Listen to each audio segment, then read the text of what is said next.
নমস্কার বন্ধুরা, আমি আবার মৌসুমি চলে এসেছি তথ্যসূত্র চ্যানেলটি নিয়ে। আজকের পার্টে আরেকটি এসেনশিয়াল সফটওয়্যারের ইনস্টলেশন প্রসেস নিয়ে আমি ভিডিওটি করতে চলেছি। যদি ভালো লাগে একটা লাইক এবং সাবস্ক্রাইব করে নেবেন নতুন নতুন আরও তথ্য পেতে বিভিন্ন বিষয়ের ওপর। আপাতত আমি বিএডের 4th সেমিস্টারের এপিসি 3 এর একটি প্র্যাকটিকামের পার্টের অংশ তুলে ধরলাম। ভিএলসি মিডিয়া প্লেয়ার এটি একটি এসেনশিয়াল সফটওয়্যার।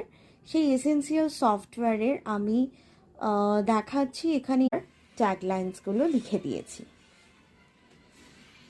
এবার চলে আসি আমাদের ইউটিলিটি অফ ভিএলসি প্লেয়ার। ভালো লেগে থাকে তাহলে অবশ্যই একটা লাইক এবং চ্যানেলটিকে সাবস্ক্রাইব করো আরও